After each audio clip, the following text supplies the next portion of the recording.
Dans ma vidéo d'introduction au prétérisme, j'ai évoqué la question de l'herméneutique, c'est-à-dire la façon dont on interprète les textes bibliques. Et ici, je me concentrerai plus particulièrement sur les prophéties bibliques. Je précise qu'en complément, j'ai aussi fait une série spécifiquement consacrée à l'inspiration et à l'interprétation de la Bible. Si tu n'as pas encore eu l'occasion de la voir, je te la recommande. Dans cette vidéo, j'aimerais me concentrer sur deux aspects: le langage des prophéties bibliques et le but de ces prophéties.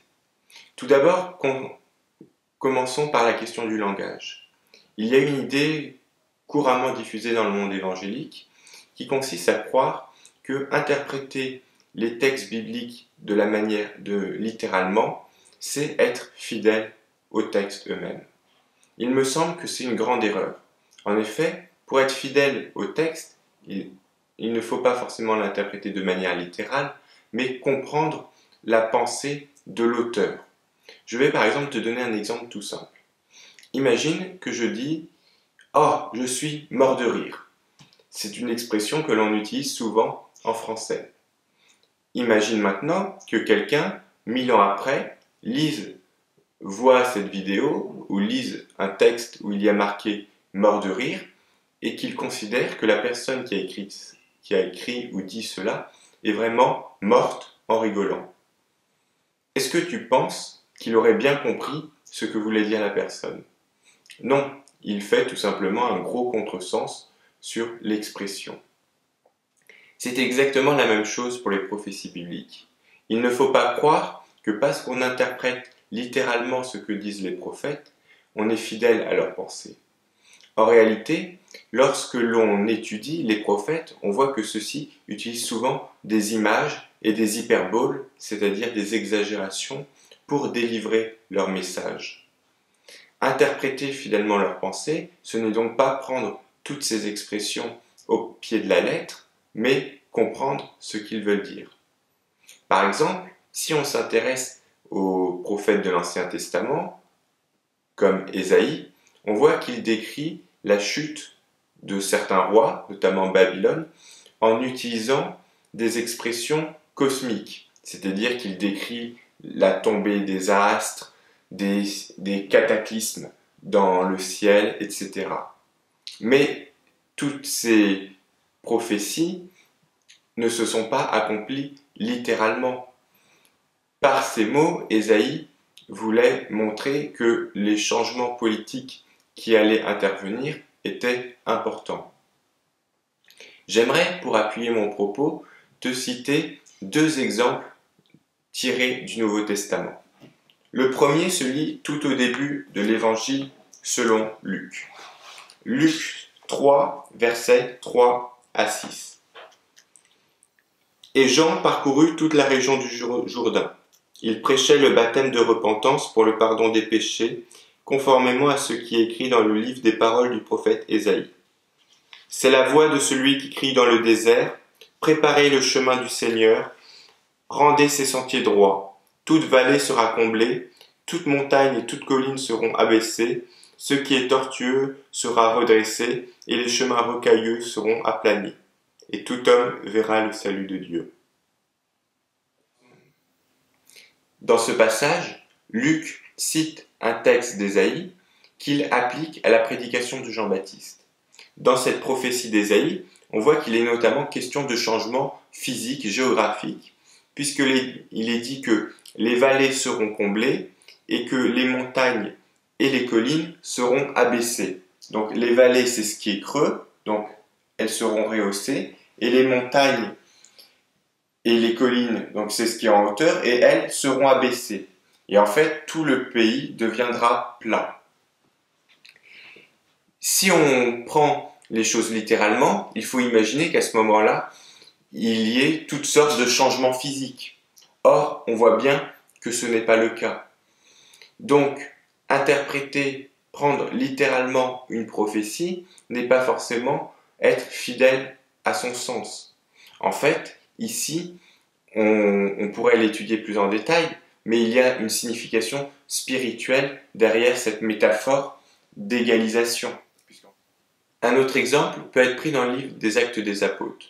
Juste après que le Saint-Esprit soit descendu sur les premiers disciples, ceux-ci se mettent à parler toutes sortes de langues, ce qui étonne la population. Pierre cite donc une prophétie de l'Ancien Testament. Alors Pierre, debout avec les 11 apôtres, s'exprima d'une voix forte en ces termes. « Hommes de Judée, et vous tous qui séjournez à Jérusalem, comprenez ce qui se passe et prêtez l'oreille à mes paroles. Ces gens ne sont pas ivres comme vous le supposez, car il est 9 heures du matin. Mais maintenant se réalise ce qu'a dit le prophète Joël. Dans les derniers jours, dit l'Éternel, je déverserai de mon esprit sur tout être humain. Vos fils et vos filles prophétiseront, vos jeunes gens auront des visions et vos vieillards auront des rêves. Oui, sur mes serviteurs et sur mes servantes, durant ces jours-là, je déverserai de mon esprit et prophétiseront.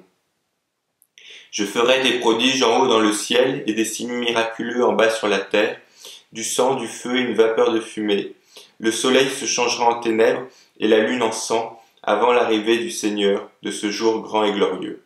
Alors toute personne qui fera appel au nom du Seigneur sera sauvée. » Donc là, à nouveau, Pierre cite une prophétie qu'il applique à son temps, et cette prophétie contient des éléments extraordinaires et notamment des modifications cosmiques, puisque le soleil et la lune notamment sont changés, et il y a aussi des signes spectaculaires dans le ciel. Or, aucune de ces choses ne s'est produite au sens propre. Mais on voit que ce langage cosmique est là pour signifier les grands changements qui se sont produits et qui se produisent dans le monde spirituel. Donc, en conclusion de cette première partie sur la question du langage biblique, il faut voir que dans les prophéties, ce n'est pas parce que l'on prend une prophétie au sens littéral que l'on est nécessairement fidèle au texte. En réalité, le meilleur moyen d'interpréter les prophéties bibliques, c'est de tenir compte du langage des prophètes. Et lorsqu'on étudie ce langage, on voit que tous les signes, par exemple cosmiques qu'ils utilisent, ne sont pas à prendre au pied de la lettre, justement, mais à interpréter de manière spirituelle. C'est-à-dire que les hyperboles et les descriptions spectaculaires signifient pour eux des changements importants. Mais cela ne veut pas dire que ces changements doivent nécessairement se réaliser tels quels dans le monde physique. Le deuxième point que j'aimerais aborder dans cette vidéo concerne ce que j'appelle le fatalisme. Beaucoup de chrétiens considèrent que les prophéties qui sont marquées dans la Bible doivent nécessairement se réaliser. Personnellement, je ne pense pas que ce soit le cas. Cela renvoie à la question du but de ces prophéties. Est-ce que Dieu annonce simplement l'avenir pour que nous ayons juste à attendre et voir les choses se réaliser? Ou au contraire, annonce-t-il l'avenir pour nous encourager ou nous inciter à changer notre comportement? Il me semble que c'est plutôt la deuxième solution. Pour illustrer mon propos, j'aimerais prendre le cas de Jonas. Jonas est un prophète de l'ancien Israël que Dieu charge d'une mission. Aller annoncer aux Ninivites la destruction prochaine de leur ville. Pourquoi? Parce que ceux-ci se sont mal comportés. Je ne vais pas revenir sur l'histoire en détail, mais Jonas au départ refuse et il est finalement contraint par Dieu d'y aller. Lorsque Jonas annonce la destruction de la ville, les Ninivites entendent ce qu'il dit, l'écoutent et surtout se repentent, c'est-à-dire qu'ils changent leur mauvais comportement. Or, à cause de cette repentance, Dieu annule son décret de destruction et la ville est sauvée. Il est important de signaler que dans le message que Jonas adressait, la destruction n'était pas conditionnelle. Il n'a pas dit « si vous ne vous repentez pas, la ville sera détruite ». Il a simplement dit « la ville sera détruite ». Mais parce qu'ils se sont repentis, Dieu a annulé cette destruction. Il me semble qu'on a là une leçon importante. Toutes les prophéties bibliques sont pour moi conditionnelles, c'est-à-dire qu'elles dépendent toujours de la réaction des êtres humains à ces prophéties. Je pense en effet que Dieu n'a pas pour volonté le mal. Si le mal advient, c'est toujours comme conséquence des actes humains. Mais si ces actes sont modifiés, alors les conséquences aussi peuvent être modifiées. Mais je précise que cela est aussi vrai dans le sens inverse. Si quelqu'un agit bien et ensuite se met à mal agir, les conséquences positives de ces bonnes actions peuvent aussi être annulées.